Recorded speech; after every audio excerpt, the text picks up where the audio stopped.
Grabe talaga itong pamumuno ni Senate President Alan Peter Cayetano ngayon sa Senado, mga tol. Akalain mo, ito pong pugante na si Senator Bato de la Rosa ang maitalaga pa bilang chairman ng Committee on Public Order and Accountability or Peace and Order, I believe, ano? Ito po kasing committee po na ito ay isang seryosong komite na humahawak sa ating mga kapulisan, sa law and order, and lahat ng may mga kaugnayan sa kaayusan at katiwasayan sa ating lipunan. Tapos, siya po ngayon ang hahawak bilang pinuno nito. Anong uri po ito ng liderato? Senator Alan Peter Cayetano, tinatarantado mo na ba talaga ang mga Pilipino? Isang malaking katanungan yan sa amin, ano? Dahil sino ba naman ang matinong tao ang magtatalaga sa isang pugante sa ganyang posisyon? Kayong mga majority ngayon, nakakahiya talaga kayo. Mga tol, matanong ko lang kayo, anong masasabi ninyo sa pagtatalaga na yan bilang pinuno ng nabanggit na committee dito po kay Senator Bato de la Rosa? Kayo ba'y sumasang-ayon sa pangyayari na yan? I-type lamang po ninyo ang 1 kung kayo po'y sumasang-ayon at type 2 kung kayo po'y hindi sumasang-ayon sa pagtatalaga na yan nito pong majority sa kasalukuyan ng Senado. Basahin po natin ang related news tungkol po dyan, ha. Ito nga po ay noong May 11 pa, no? Senator De La Rosa, binabalikan na lamang po natin ito ngayon, mga tol, kasi talagang nakakatarantado na itong pamumuno nito pong si Alan Peter Cayetano Kaya dapat mapalitan na sana sa lalong madaling panahon ito kung merong tatalon na mga senador mula po diyan sa majority. Noong May 11, nangyari po yung kudita, no? Napalitan ang liderato sa pamumuno ni noon ay Senate President Tito Soto. Pinalitan siya nitong si Alan Peter Cayetano at doon itinalaga bilang bagong chairman ng Senate Committee on Public Order itong si Bato de la Rosa, no? I'm sorry, nagkamali yung thumbnail Pero ang committee pinag-uusapan po natin, Committee on Public Order and Dangerous Drugs, not po yung nakalagay sa ating thumbnail kanina na accountability. Kaya na-confuse din ako. Hindi ko kagad na-check yung ginawa ni ChatGPT. Maaalala dati na itong hinawakan ni De La Rosa, bagamat nailipat ito kay Senator J.B. Ejercito matapos na maging minority member ng senador. Wala namang problema noon. Ang problema ngayon, bakit? Pugante, mga tol, pugante ito pong si Senator Bato de la Rosa. And worse, pugante na, nakakagalaw pa ng malaya bilang senador at nagtalaga pa ng kanyang mga co-chairman o vice chairperson. Tapos may mga issue din. Yung isang co-accused niya o co-perpetrators rather sa crimes against humanity ay kasama si Christopher Bongo. Tapos yung naharap ngayon sa kasong graft at plunder, si Senator Jinggoy Estrada at plunder din, indirect bribery at paglabag sa PD 46, si Senador Rodante Marcoleta. Ano nang nangyayari dito sa atin, mga tol? Bakit ganito ang nangyayari sa Senado? Talaga nga naman. At hindi naman maikakaila na pugante na talaga itong si Bato de la Rosa. No, ang nagsasabi na lamang na hindi po pugante ito, mga DDS Pero yung mga nasa gitna lamang ng mga legal expert at ipinapahayag lamang yung kanilang interpretasyon kung ano ang isinasaad sa batas. Ito na po, basahin ko po sa inyo Una, sa interview kanina kay Attorney Michael Henry Yosinco, isang independent policy analyst and constitutionalist. Sinabi niya, si Senator Bato de la Rosa, wala na tayong magagawa. Whether they like it or not, considered na siya as fugitive and therefore limited na yung rights niya. Limited na yung freedoms niya and one of those limitations is hindi na niya pwedeng mabigyan ng special treatment ng Senado.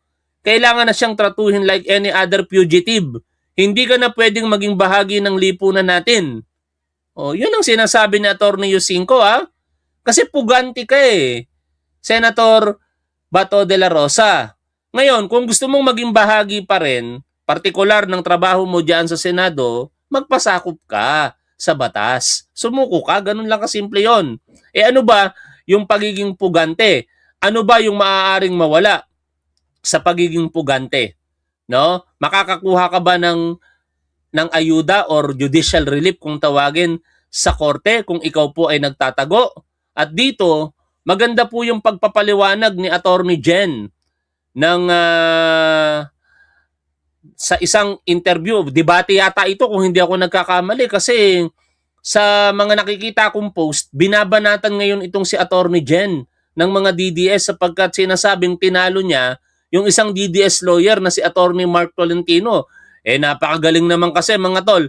Pakinggan po natin. The fugitive disentitlement doctrine applies to Senator Bato de la Rosa. First off, let's contextualize the definition who a fugitive is under our laws.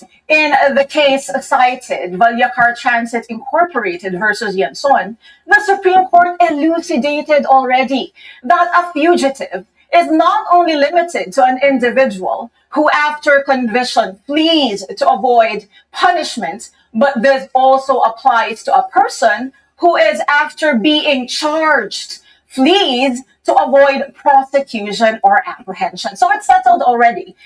Senator Bato de la Rosa, under the eyes of the law, is a fugitive. Accordingly, the fugitive disentitlement doctrine squarely applies to him. What is this principle? Ano yung fugitive disentitlement doctrine? Inglesera si attorney. Hindi, debate kasi ito mga tol. Ano? Sa madaling pangunawa, bago natin siya patuloy na pakinggan, hindi ka pwedeng humingi ng ayuda sa korte o tulong kung ikaw mismo tumataka sa batas. No, malinaw na po ang desisyon diyan ng Korte Suprema. Kapag ka ikaw ay nagtatago sa batas, hindi lamang ito patungkol sa mga nakonvict na at eventually tumakas sa ating kulungan, kaya ka ikukonsiderang fugitive, kung hindi kasama na rin po dito yung mga nilabasan na po partikular ng warrant of arrest pero ayaw mong magpasakop sa batas, ayaw mong sumuko. Katulad po nitong si Senator Bato de la Rosa. Under the doctrine of fugitive disentitlement, a fugitive is not entitled to seek relief from the court because he or she is in fact evading such judicial process or legal accountability. Actually, this fugitive disentitlement doctrine, napakaganda ng rational nito. Napakaganda ng justification. Sinasabi ng Korte Suprema mismo sa Valyacar Transit Incorporated versus Yanson, ang purpose nito ay to persuade the fugitive to voluntarily surrender and to submit himself or herself to the court's jurisdiction. Because if not, if we will not apply the fugitive disentitlement doctrine to all the fugitives, this will violate the Equal Protection Clause of the Constitution, because this will mean that the powerful and the rich can flee freely while the poor and powerless will be obstructed. Diba? No? Kasi kaya po binuo ito ayon sa pagpapaliwanag ni Attorney Jen para magkaroon ng pantay na pagtrato sa harapan ng batas ang mahirap at mayaman, ang walang kapangyarihan at makapangyarihan. Biruin mo, kung ikaw makapangyarihan ka, mayaman ka, gagawin mo lamang magtatago ka na magtatago tapos gagamitin mo yung mga legal remedies mo o baka maayos pa yung kaso mo. Samantala yung mahirap, nakakulong na, although inilalaban yung kanyang mga legal battle, wala siyang magawa. Nakakulong na siya. Kaya para equal, nilabas po itong desisyon na ito ng Korte Suprema sa binanggit na kaso dito ni Attorney Jen. At dahil dyan mga tol, kitang-kita naman yung kagalingan ng pagpapaliwanag nitong si Attorney Jen Reyes. Binabanatan siya ngayon ng mga DDS. No, talagang subject po siya ngayon ng attack. Ganito naman ang mga DDS eh. Kapag ka hindi nila kayang lumaban sa argumento, babanatan kanila ng ad hominem. Hindi nila lalabanan yung argumento mo. Kung hindi, yung pagkatao mo, sasabihan ka ng For example, bayaran, bangag, among other things. Ito naman, ang sagot sa kanila ni Attorney Jen at isubo natin ito sa pagmumuka at pag-iisip ng mga tatanga-tangang Duterte supporters. Ayon po kay Attorney Jen Reyes, so trolls and kulto members have been attacking me more lately by barbaric insults and words such as ulul, tanga, maleta, bayaran, bubo, OA mag-English, baboy, Miriam wannabe, and other vile words only the lowest of people can even think of. But when you check their profiles and have a glimpse of their lives, most of them, isang kahig, isang tuka. Ouch naman. No? Mga mukhang, pasensya na, hindi ko babasahin kasi kumakain nga tayo ibang manonood po natin. Alam nyo na kung ano po yung gusto ko sabihin. No? O yung gusto ko pong basahin. Mga mukhang, alam nyo na yon sa mga kumakain, pasensya na, uneducated, but feeling lawyer because of ChatGPT. Low lives, and when you hear them speak, they cannot even pronounce words correctly. Bakit ba naman kasi nagiging issue ang pronunciation? Anak ng teteng talaga kayong mga DDS kayo eh. No? Tama nga yung narinig ko before. Kung sino pa ang mga tanga, sila pa ang arugante at mayayabang. Palaban pala itong si Attorney Jen Reyes. Ano? Pag napapanood ko ito sa programa nila ni Dean Mel Santamaria, napaka-cool lang nito. Hindi ko po ito napapakinggan ng mga ganitong salita, pero ito sinulat niya. Talagang matindi. Uulitin ko po yung binasa ko. Tama nga yung narinig ko before. Kung sino pa ang mga tanga, sila pa ang arugante at mayayabang. I mean, if you will talk shit about me, make sure that your pace and your life are doing good because, honey, yours are both struggling. Hindi naman siguro nanlalait itong si Attorney Jen. Sinasabi niya lamang yung katotohanan sa mga trolls na nakikita niya po dito po sa social media. Kasi kahit ako mga tol, experience ko po ito eh. Kapag ka tinitingnan ko po yung mga bashers ko po, marami po dyan, kung ihahalin tulad sa mukha ni Top 1 eh, siguro naman kahit ordinaryong tao, alam kung ano po ang itsura ko kumpara dun sa basher ko. Anak ng teteng, sinasabihan ako ng bangag adik ako nung tiningnan ko yung mukha, pis na pis yung mukha. No? Ang lalim-lalim ng mata. Anak ng teteng na yan. Talaga nga naman, no? The epitome, I find it quite ironic that these unfortunate beings will literally sacrifice their lives just to defend politicians who do not even know they exist. That is very unfortunate talaga. Biruin ninyo, willing kayong pumatay?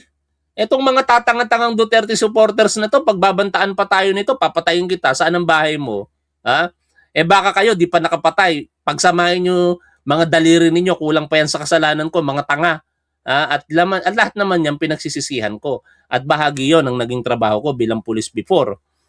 No? Kaya wag niyo akong yabangan mga tatanga-tangang DDS. Pero ang punto natin dito, wag niyong gamitin yung pananakot at pagbabanta sa kapwa ninyo para lamang supilin ang karapatan ng bawat isa sa atin sa isang demokrasyang bansa.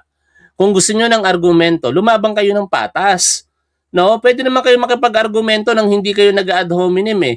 Kaya tuloy ang nangyayari, nandito tuloy ako, nagsasalita ng mga tanga kayo. No? Hindi ko naman sasabihin ng mga tanga kayong Duterte supporters kung hindi niyo ako sinasabihan ng tanga. Pero sa katotohanan, ang tanga, yan naman ay isang kondisyon ng isang tao. No? Pinakamagandang halimbawa niyan, alam mo nang mali pero ginagawa mo pa. O katangahan po yun. Alam mo nang kasinungalingan pero pilit mong pinaniniwala sarili mo na tama iyon. Katangahan po yun. The epitome of some of the poor defending their poons who are the very reason why they are still poor. Masakit magsalita din pala si Attorney Jen, ano? Biruin ninyo, sinasabihan kayo mga tangang DDS na kaya kayo nananatili sa kahirapan kasi kung magtanggol kayo, hindi kayo nag-iisip. But the good thing is, pero wag natin lahatin, in fairness, Attorney Jen, ano? With due respect sa inyong opinion po dito, maybe nadala lang kayo ng emosyon ninyo dahil nagagalit kayo sa mga bashers ninyo. Pero hindi naman lahat ng mga sumusuporta sa mga Duterte. Ito naman, fair lang tayo. Dahil sa pagsuporta nila, kaya sila nagiging mahirap. Actually, marami sa atin kaya nananatili sa kahirapan ay dahil kasalanan din po mismo natin eh. No? Ako, isa po akong halimbawa na galing sa mahirap eh. Ang mga magulang ko talagang mahirap. No, naranasan po namin lalong-lalo na nung mga bata pa kami na kumain ng mantika, nilagay po sa kanin, tasamahan mo ng asin. O kaya toyo, lalagyan ng kaunting suka, 'di ba?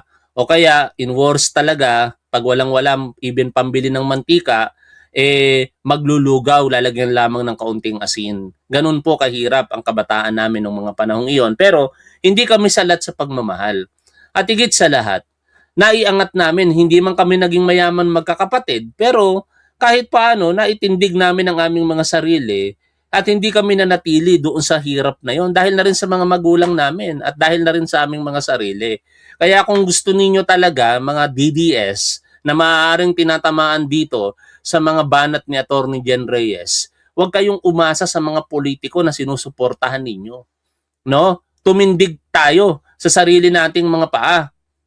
Mag-aral kayo. Yun ang pinaka-best way. Ang pinaka-madaling kaparaanan, hindi ka man yumaman, ay ang pagtatapos sa pag-aaral.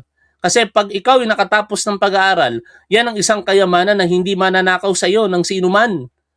Mawala na lahat, pero ang napag-aralan mo, hindi mawawala. Mananatili yon habang ikaw ay nabubuhay. Tuloy ko pa po yung sinabi niya rito. But the good thing is, these desperate and violent attacks only mean one thing. A futile defense mechanism, for they know deep in their emaciated and empty hearts that more and more people are becoming intelligent, observant, awake, and their primitive style does not work anymore. I agree. Ang dami na pong mga natauhan. Sa totoo lang mga tol. Marami na rin tayong mga kakilalang DDS na natauhan sa kanilang pagkahumaling sa mga Duterte. And finally, sabi niya rito, indeed, the Dugyot era is in its last days. Matindi din pala magsalita itong si Atty. Jen. Pero, no, tingin ko nasabi niya lamang po ito dahil po sa pagtatanggol sa kanyang sarili. Kasi napapanood ko po ito madalas kay Dean Mel Santamaria Sila yung partner sa YouTube channel ni Dean Mel Santamaria kasama yung isang journalist doon na umaaktong moderator. And very siya professional magsalita. Talagang hindi ka makakarinig ng mga mapanlait na mga pananalita na katulad po nung binasa ko ngayon. Anyway, lagpasan na po natin yan at ito na talaga yung ating topic. Ito po ay nakasentro dito sa committee na pinamumunuan ngayon ni Bato de la Rosa, ang Committee on Public Order and Dangerous Drugs. At dito sa topic na ito, muli natin gagamitin ang panulat ni Nutriban Republic at ating re-reaksyonan.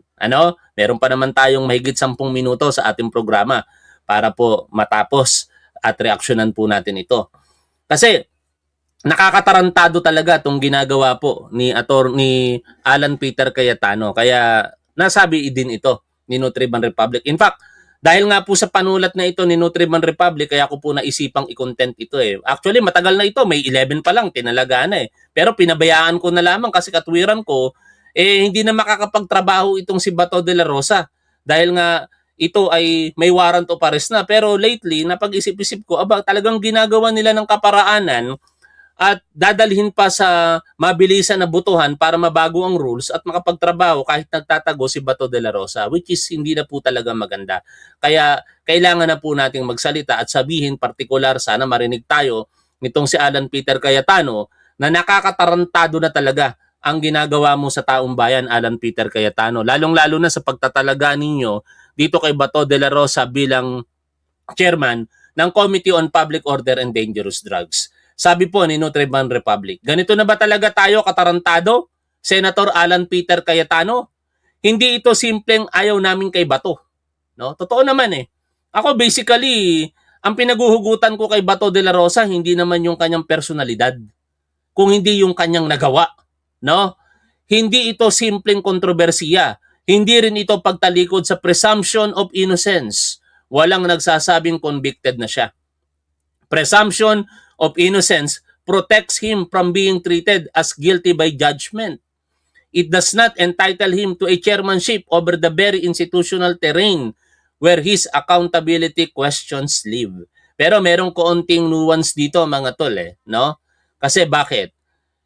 Wala rin naman kasing batas na nagbabawal para italaga bilang chairman ng Committee on Public Order and Dangerous Drugs itong si Bato de la Rosa. Yun ang katotohanan dyan. Pero kung integrity ang pag-uusapan, doing the right thing, tingin ko questionable po ito. 'Di ba? Paano ba natin i-define ng integrity? Ang paggawa ng tama sa lahat halos ng pagkakataon. At sa pagkakataong ito, I believe, hindi po ito tama. Itatalaga mo bilang chairman ng Committee on Public Order and Dangerous Drugs ang isang pugante sa batas? Ang punto, bakit mo ilalagay sa Committee on Public Order and Dangerous Drugs ang isang senador na ang pangalan mismo ay nakasabit sa pinakamalapit na tanong ng public order, police, power, drug war, at law enforcement accountability? Iyan ang delikado. Hindi ordinaryong committee ang public order and dangerous drugs. Hawak niya ng police, power, drug enforcement, detention, public safety, prosecution, rehabilitation, and law enforcement oversight. Ang mismong mundong dapat magbabantay sa kapangyarihan ng pulisya and anti-drug machinery. Meaning, ang committee na dapat magbantay sa law enforcement, ibinigay ninyo sa taong ang sariling record ay hindi maihihiwalay sa law enforcement controversy. Drug war nga Tapos inakusahan siya ng crimes against humanity tungkol doon. Nung una okay lang kasi wala pang warrant of arrest ngayon meron na, Alan Peter Cayetano. Paano naging normal iyon? Tanong ni Nutriban Republic. Isang wanted ang chair ng committee na may hawak sa public order, dangerous drugs, police power, detention at law enforcement oversight. Hindi pa ba sapat na alarma iyon? Ang chair, hindi lang taga-upo sa unahan. Hindi iyan nameplate, hindi iyan pang picture. Ang chair, ang may hawak ng agenda. Anong hearing ang bubuksan? Anong issue ang uunahin? Sinong witness ang iimbitahan? Sinong opisyal ang gigisahin? Anong report ang isusulat? At anong narrative ang papasok sa official record ng Senado? Alam niyo mga tol, sa kapangyarihan ngayon nitong si Bato de la Rosa, pwede niyang ipatawag ang NBI director, pati NBI personnel sa ginawa nila sa Senado. Pero baka di niya rin gawin kasi pagdating doon, arestuhin siya. Baka pagdating doon, arestuhin siya ng mga taga-NBI. Tuloy ko lamang po. Natawa lang ako dun sa naisip ko. Ito pa. Ang chair, hindi lang taga-upo. I'm sorry, naulit ko. Kaya delikado. No? Kasi kapag ang chair mismo ay posibleng subject ng accountability questions sa parehong mundong hawak ng committee niya, hindi na oversight ang dating. Self-preservation na may microphone. Parang ginawa mong fire marshal ang taong nasa gitna ng arson inquiry. Parang sinabi mong ikaw ang kailangang sumagot, kaya ikaw na rin ang pipili kung anong tanong ang pwedeng itanong. At pagka nilipat natin ng kaunti yung topic natin, parang ganito yung mangyayari sa committee na pamumunuan nitong si Rodante Marcoleta. My goodness, anong nangyayari dito sa Senado natin ngayon mga tol? Pero focus tayo dito sa topic na ito. Hindi yan public order. Iyan ay conflict of interest na naka-Amerikana. At hindi lang hearings ang hawak niyan. May oversight leverage ang chair. Pwede niyang ipatawag ang agencies. Yun na yung pinupunto ko sa inyo. Hubugin ng policy discussion at impluensya ng public record tungkol sa law enforcement. Biruin mo, napaka-awkward ng sitwasyon, ano?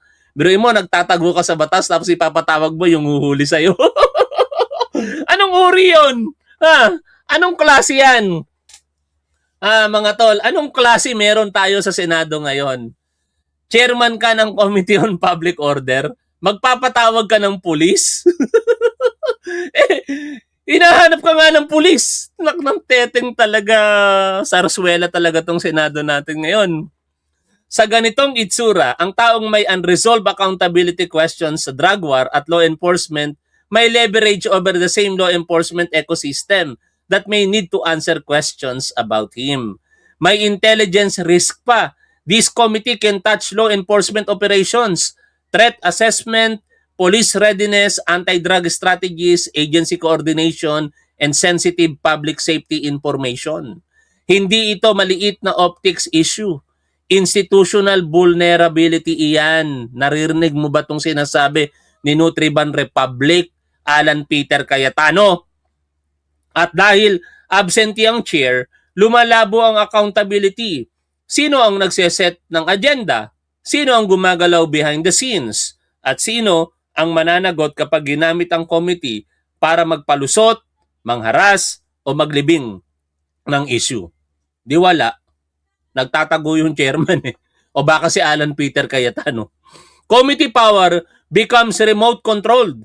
Ang galing, remote voting na nga, ang gusto ng iba, pati accountability, remote na rin. And Alan, sabi ni Nutriban Republic, huwag natin gawing inosente ang timing.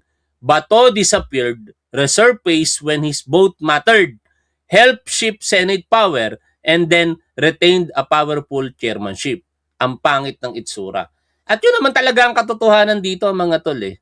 No? Kaya yan, naibigay kay Bato de la Rosa, bilang pagtanaw ng utang na loob. Salamat, pinuntahan mo ako dito. Kahit may warrant of arrest ka, hindi ko kagad sinabi sa'yo. Kaya ito, babawi na lang ako sa'yo. Ikaw na chairman ng Committee on Public Order and Dangerous Drugs. Tapos, itatakas ka namin. Ay, hindi niya pala sinabi yon. Ako lang pala nag-speculate nun. Speculation lang yung sinabi ko, Pero kung maniwala kayo, pwede naman. Mukhang hindi public service, mukhang resibo ng utang na loob. Pero kahit alisin natin ang ICC issue, kahit alisin natin ang drug war issue, kahit kunyari ordinary senator lang siya with no controversy, chairmanship still requires work, hearings, bills, witnesses, reports, and public accountability. Kung ordinaryong empleyado ang absent, memo. Kung estudyante ang absent, bagsak. Kung minimum wage worker ang hindi pumasok, kaltas agad o walang sahod. Pero sa Senado, pwede kang mawalan ng matagal, bumalik para sa botohan, mawala uli, tapos chair ka pa rin. Kapal lang talaga ng pagmumuka, no? Kakaiba po talaga ang nangyayari ngayon. Ay, nako, mapapahay nako ka na lang talaga dito. Tuloy ko po yung binabasa po natin. Sabi pa dito ni Nutriban Republic, mukhang hindi public service, mukhang resibo ng utang na loob. Totoo ba yon, Alan Peter Cayetano? Resibo ba yan ng utang na loob? Di ka ba nag-iisip, Alan Peter Cayetano? Pero kahit alisin natin, kung ordinaryong, pero sa Senado, nabasa ko na pala yon, pwede kang mawala ng matagal, bumalik para sa botohan, nabasa ko na rin. Ang saya naman ng accountability kapag makapangyarihan ka. So, malinaw ang dalawang insulto rito. Delikado ang committee assignment at nakakabastos na absentee senator pa rin ang binibigyan ng chairmanship. Ito, Bato de la Rosa pa lang itong pinag-uusapan natin dito, mga tol. Wala pa rito si Rodante Marcoleta na ngayon subcommittee chair ng Blue Ribbon Committee. Kakaiba talaga ang leadership mo, Alan Peter Cayetano. Wala na talagang pag-asa ito pong Senado sa ngayon. Naniniwala ako na hanggat ang namumuno diyan si Alan Peter Cayetano, hindi na po maibabangon ang kredibilidad ng Senate of the Philippines sa kasalukuyan. Yan ba rin ang paniniwala ninyo, mga tol? Naniniwala ba kayo na ang tanging paraan para mabangon muli ang kredibilidad ng Senado sa kasalukuyan, unang-una mapalitan itong si Senate President Alan Peter Cayetano? Type 1, kung kayo po'y naniniwala na dapat tanggalin na o palitan itong si Alan Peter Cayetano. Pero mukhang malabo pa pong mangyari yan eh. No? Kasi yung 13 nasa kanila pa rin na bilang. Type 2, kung kayo'y naniniwala na manatili siya sapagkat maayos naman ang Senado sa ngayon.